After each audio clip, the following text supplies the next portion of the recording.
Monsieur le ministre de l'Intérieur et de la Sécurité publique, Monsieur le secrétaire d'État à l'urbanisme et au logement, Monsieur le vice-président de l'Assemblée nationale, Monsieur le directeur général de l'administration territoriale, Monsieur le gouverneur, excusez-moi, Madame, Monsieur les préfets de département, Monsieur les sous-préfets, Madame, Monsieur les présidents de conseil de département, Madame, Messieurs les maires, autorités judiciaires, Monsieur les chefs de service des forces de défense et de sécurité, Mesdames, Messieurs les chefs de services régionaux et départementaux, Mesdames, Messieurs les responsables et coordonnateurs des projets, programmes et ONG, autorités religieuses, notabilités coutumières, chers invités.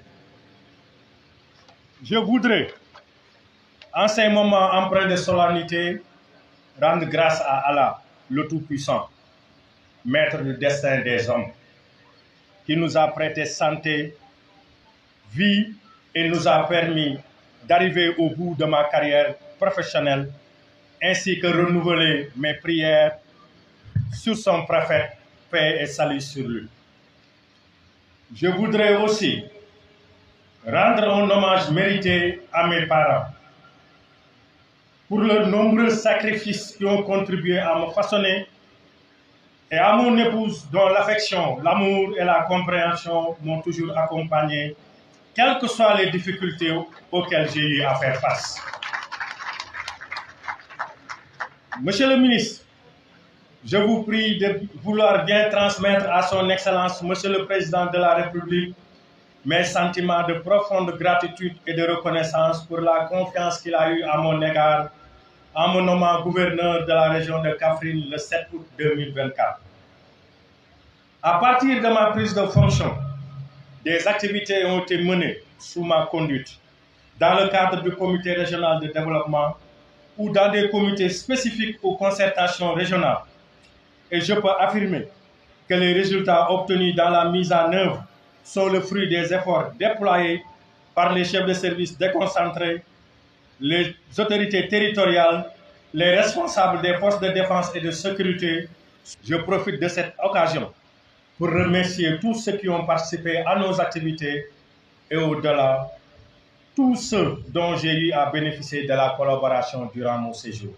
Réunis aujourd'hui pour perpétuer une tradition républicaine et administrative bien établie, la cérémonie solennelle de passation de service entre deux serviteurs éminents de l'État. Ce rituel n'est pas qu'une simple formalité. Il incarne la continuité de l'État, le respect des institutions et la permanence du service public.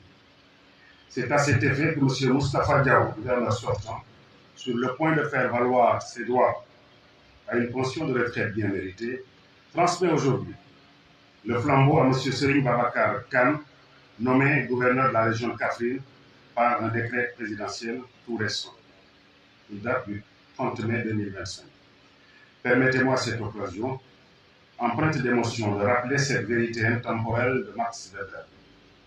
L'État moderne repose sur une administration de professionnels, désintéressés et responsables. Monsieur le ministre, Mesdames, Messieurs, les quelques échanges que j'ai eus avec Monsieur le gouverneur sortant et certains de ses collaborateurs ont fini d'installer en moi une idée assez claire de l'ampleur de la tâche qui m'attend ici à Kaffrine. Je peux facilement appréhender les attentes des populations. Ces attentes sont certes fortes, mais elles ne me font pas douter sur mes capacités à faire face, car je saurai compter sur le concours de collaborateurs conscients, compétents et loyaux. À la tête des fonctionnaires dans cette région, je veillerai aux côtés des élus à ce que soient assurées les missions qui incombent à l'administration. Nous sommes les porteurs d'une flamme qui ne doit jamais s'éteindre, le service public. Je compte inscrire mon action dans le sillage de mes prédécesseurs, des administrateurs chevronnés au parcours exceptionnel, source d'inspiration à tout point de vue. La mission que M. le Président de la République m'a confiée ici à Kaffrine, je l'exercerai en donnant le meilleur de moi-même et en mobilisant toute mon énergie et mes capacités.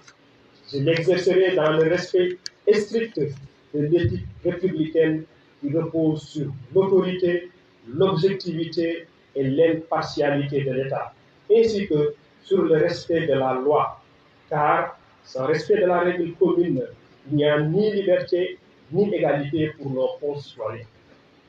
Aux élus locaux, je veux vous témoigner mon respect et ma parfaite considération. Je viens en homme de bonne volonté, dans un esprit d'écoute et de dialogue. Le rôle de l'État est de vous accompagner dans vos projets. J'entends que ce rôle soit assuré. Cela suppose une compréhension mutuelle de nos contraintes et une volonté commune de construire des solutions. Monsieur le Président de la République et le gouvernement, à sa tête, Monsieur le Premier ministre, ont tracé clairement les priorités essentielles pour que notre pays réponde aux enjeux qui se posent à lui. Mon rôle est de faire de sorte que ces priorités soient mises en œuvre sur le terrain et se traduisent concrètement dans la vie quotidienne de nos concitoyens. Les urgences dans cette région sont nombreuses et elles nous interpellent, nous, qui avons fait le choix d'être au service de nos concitoyens. Nous devons donc, sans attendre, mobiliser toute notre énergie pour être à la hauteur des attentes qui sont placées en chacun de nous. Dans l'ordre des priorités, je porterai dans cette région, compte tenu de sa particularité, une attention extrême aux questions de sécurité, bien entendu, car c'est la condition même de toute liberté. Rien de pérenne ne peut se construire dans le désordre et le chaos. Seront au cœur de mon action le combat contre le vol de bétail, les trafics de tout genre, le règlement des conflits fonciers, la lutte contre la criminalité transnationale organisée, entre autres, car il s'agit là d'une mission régalienne de l'État que je compte assumer sans faillir ni faiblir.